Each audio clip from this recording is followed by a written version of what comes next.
شروع کرتے ہیں ایک کامیاب مشن کے زبردست اختتام سے۔ خلا کی گہرائی میں بھیجے گئے کسینی ہوئیگنز مشن کو زحل کے مدار میں جل کر ختم ہونا تھا تاکہ زمینی جرثوموں سے سیارے کے گرد گھومتے چاند متاثر نہ ہوں۔ اس خلائی جہاز نے مشتری اور زحل سیارے کے مطالعے میں 20 سال لگائے۔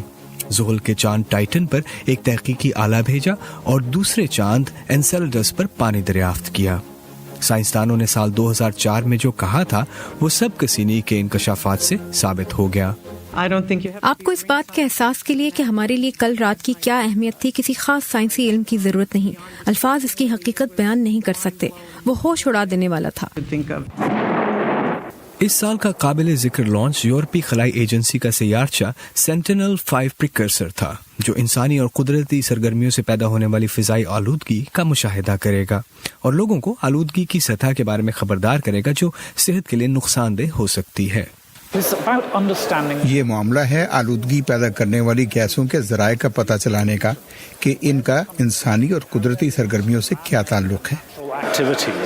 بین الاقوامی خلائی اسٹیشن پر ناسا کے خلابازوں نے 200ویں مرتبہ خلا میں چہل قدمی کی اور خلاباز پیگی وائٹسن نے خلا میں رہنے کا نیا ریکارڈ قائم کیا۔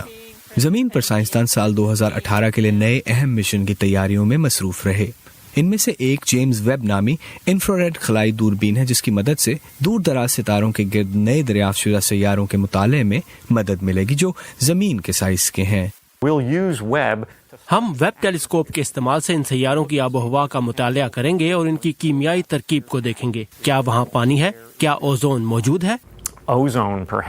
اچھی بات یہ ہے کہ نئی دوربین زمین سے 15 لاکھ کلومیٹر کے فاصلے پر ہوگی، کیونکہ جیسا کہ جرمن سائنسدانوں نے اس سال خبردار کیا تھا کہ ہماری زمین کے گرد خلائی کچرے کے باعث خلا بہت آلودہ ہوتی جا رہی ہے۔ 1 سینٹی میٹر کے پرزے میں اتنی توانائی ہوتی ہے کہ اگر وہ کسی مصنوعی سیارے سے ٹکرا گیا تو یہ گرینیڈ کے پھٹنے جیسا ہوگا۔ سائنسدانوں نے خلائی کچرے کو کم کرنے کے لیے بہت سی تدابیر تجویز کی ہیں، لیکن فی الحال کسی کا چناؤ نہیں کیا گیا۔ جارج بوٹچ کی رپورٹ کے ساتھ امان اظہر، اردو VOA۔